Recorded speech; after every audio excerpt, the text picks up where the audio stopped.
Hello everyone, and thank you for joining us. So I'm calling for the left group, and today we'd like to do a focus on a debate happening on this week plenary session in Strasbourg.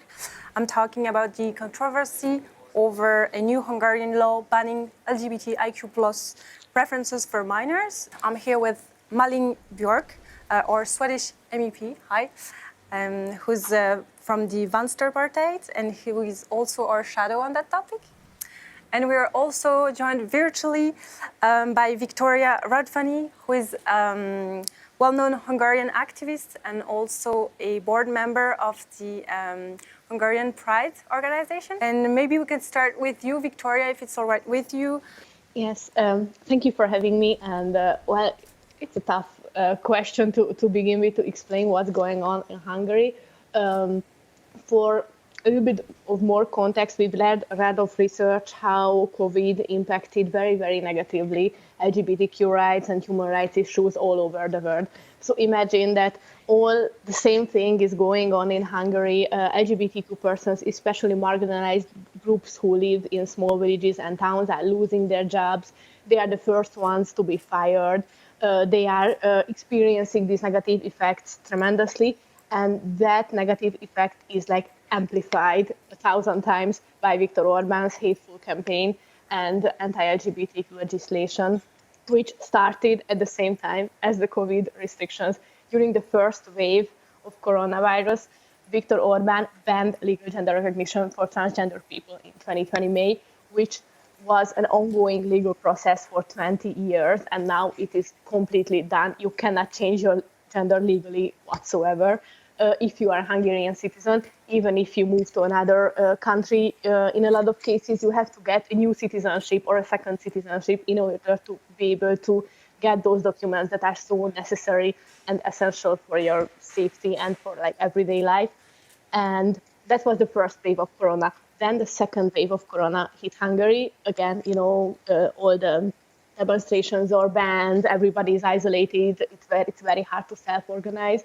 And during that second wave, with the leading of Katalin Novák, who is the Minister for Family Affairs and also one of the most homophobic members of the Hungarian government, banned adoption for people in same-sex relationship, even as single parents. So now in Hungary, rainbow families are practically non-existent in the eye of the law, and same-sex couples have no possibility to form a family because of this ban.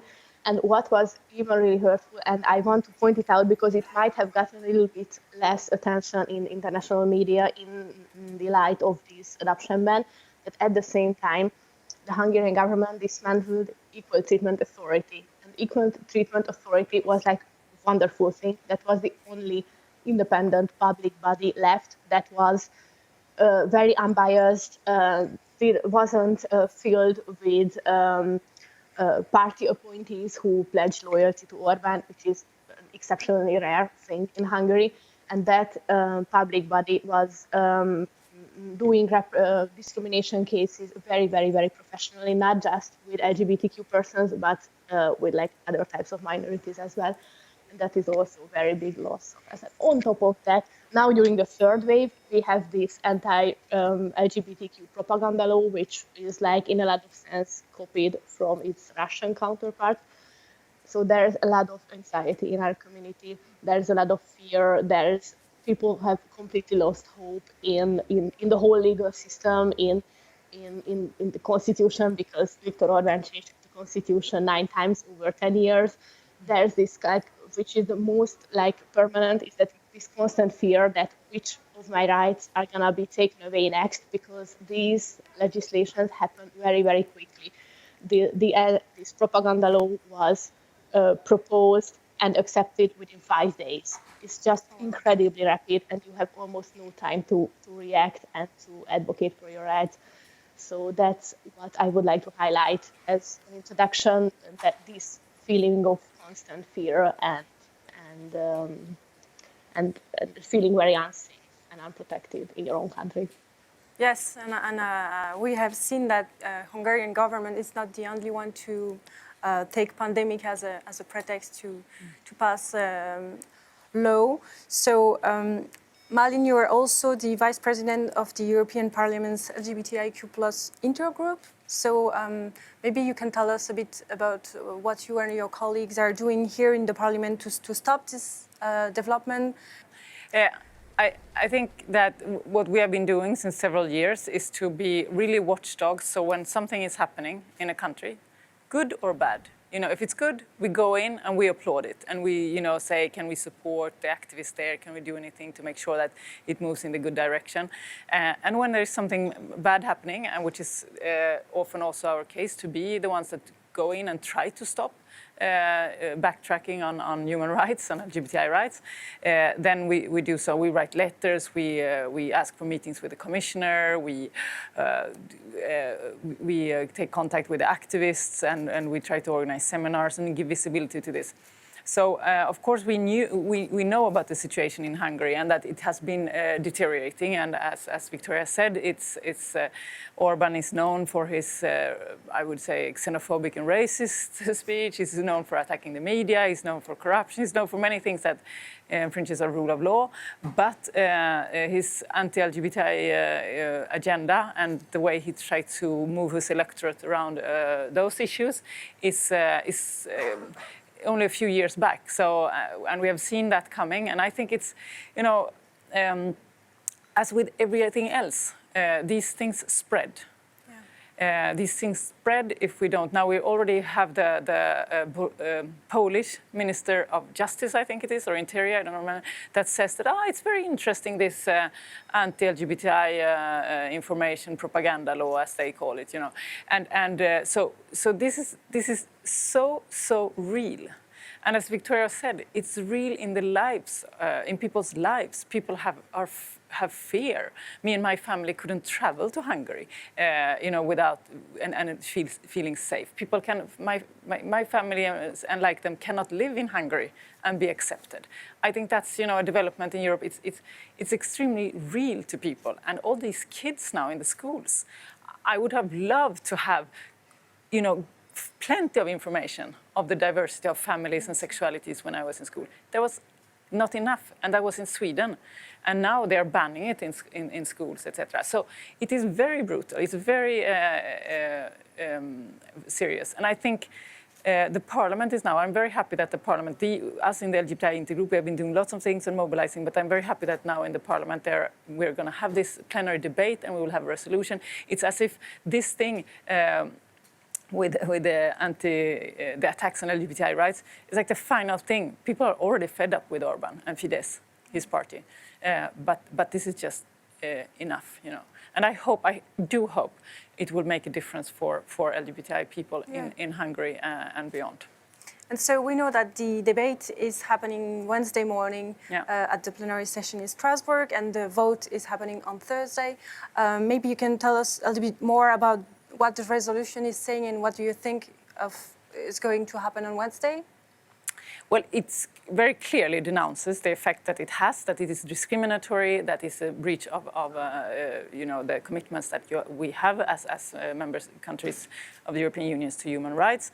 But it also links to the deterioration situation in Hungary when it comes to rule of law, the freedom for civil society, media freedom, etc. And that this is an authoritarian leader that just goes one step further in minimizing people's lives and trying to trample on human rights. And the resolution highlights that. It also highlights, and we had to fight for that, we are still in negotiations, to make the connection to other countries, to Poland, to Lithuania, to Latvia, and to make sure that, this resolution, we actually see what's happening in the other countries also. So you dare to trample on our rights in these other countries also. We will act. So that's one thing. And the other thing is that I think the Parliament is the most vocal player in this in terms of, and the most vigilant. We ask for both the Commission to use legal tools, taking Hungary to court, and for economical sanctions in terms of using economic tools, and look into how that can be used in order to make sure that ordinary people are not targeted, but that the Orban regime and the way they are acting is actually put into question also via the financial tools. Mm-hmm. And maybe, Viktória, I can get back to you on that. How do you feel, well, if you are not trusting, obviously, your government now, about the importance of European Parliament for you and LGBT community there in Hungary? Do you feel supported by the EU, or what do you want to ask to the Parliament here to do? Maybe, yeah, you can answer on that. Mm-hmm. Yes, so what's very, very important, and I have like a very strong personal connection to it, but I think almost every Hungarian, that I remember vividly when we joined the European Union. I was only 9 years old, but I still grasped that this is something huge happening to our country, and this will make our lives better, like in ways I cannot still imagine. I really have that memory in me, and I'm seeing, and all the public opinion polls are really supporting this statement, that older generations have even stronger connection to the European Union, mainly because most of them have lived under the Soviet regime, and they really, really know and experienced on their skin and in their everyday life what it is like to live under an autocratic regime.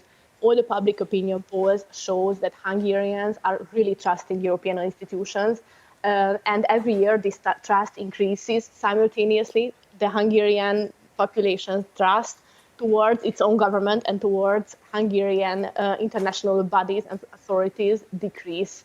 Of course, like at this level of corruption, you cannot expect anything else. This is why I strongly think that Hungarians expect European institutions to step up and to act and to protect our rights. And unfortunately, the LGBTQ community has been very disappointed in the work of the European Commission. We have been reporting constantly on at the first step that Viktor Orbán has turned the full power of his propaganda machine on the LGBTQ community, which happened in 2019, around January. We were constantly reporting about all the anti-LGBTQ legislation. We were calling for help several times. We tried to talk to the Commission, and unfortunately, until this point, all we received was statements about being worried and closely monitoring the situation, which is, let's be frankly, has never had anybody. So we were feeling really abandoned and kind of left alone, especially by the Commission, when we wrote a lot of letters and all we got back was, we are sorry, but this is member state responsibility.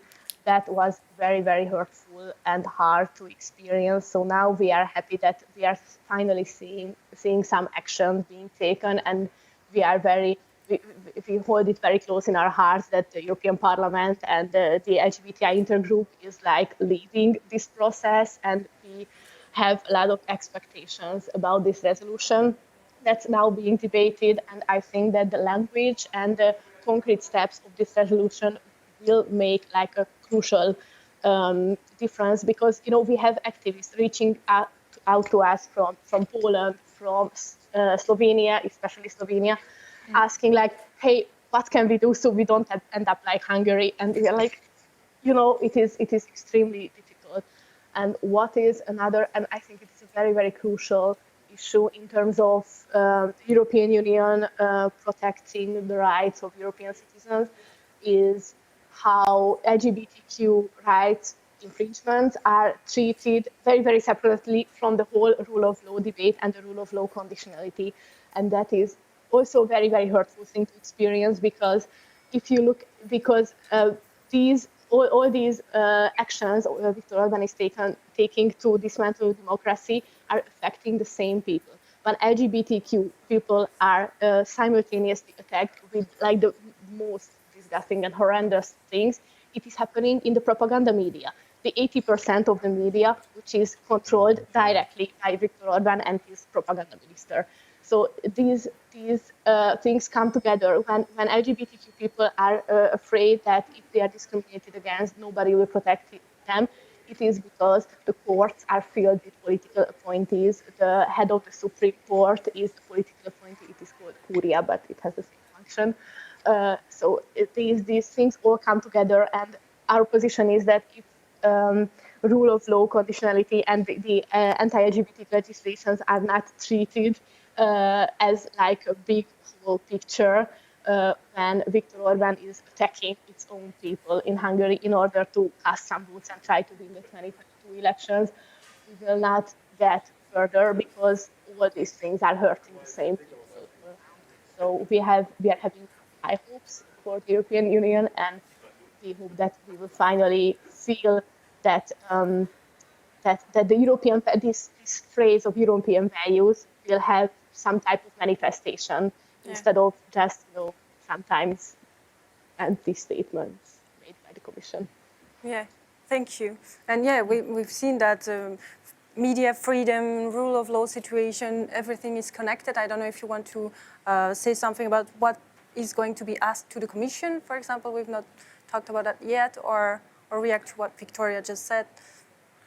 No, as I said before, the Parliament is the most, I would say, the most demanding actor at EU level in this. We're asking for legal action, so bringing the Hungarian government to, and this law and also some other laws in Hungary to the European Court of Justice through these infringement procedures.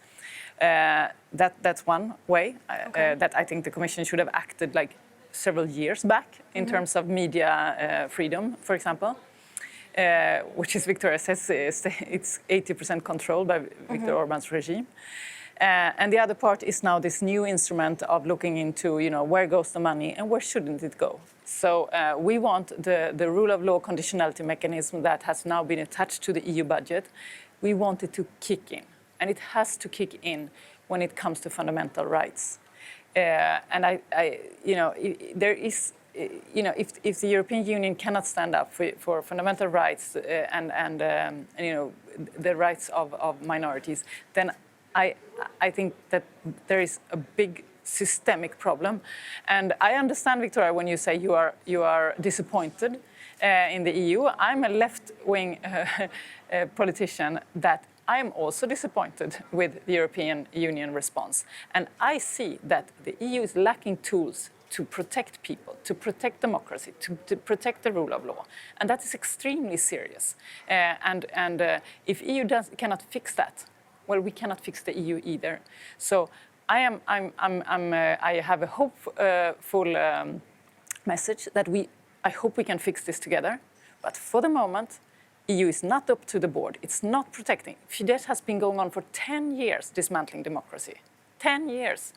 And now I just hope that there are enough political forces at European level that have had enough and that are prepared to act. At least, Viktória, I want to say to you and the colleagues in Hungary and all the fantastic activists and all the LGBTQI people and kids out there that you are not alone. I am not sure that all of the EU institutions are with you, but at least we are many activists, many politicians that are here and around Europe, and we are with you. You are not alone. That should. Maybe, Viktória, if you want to say just the last few words. Time's almost up, but so you can have the word of the end of this meeting, maybe. Thank you, Malin. It's really like a heartwarming thing to experience this level of international solidarity and how many politicians and actors are standing up for us. That it really makes a difference. You think it might not because it's just like, I don't know, bureaucratic talk, but it is all over Hungarian media and the independent part, so the 20% part. But at least this message is really getting to the people who really need it to hear, who might be in crisis, might be experiencing depressions, might be experiencing suicidal thoughts. So yes, this is the time when both like the symbolic things matter, but yes, we also need actions. And I couldn't agree more with what you said, that this is like a warning sign. Like the way Viktor Orbán is portraying himself in Hungarian media is that he is this freedom fighter against Brussels.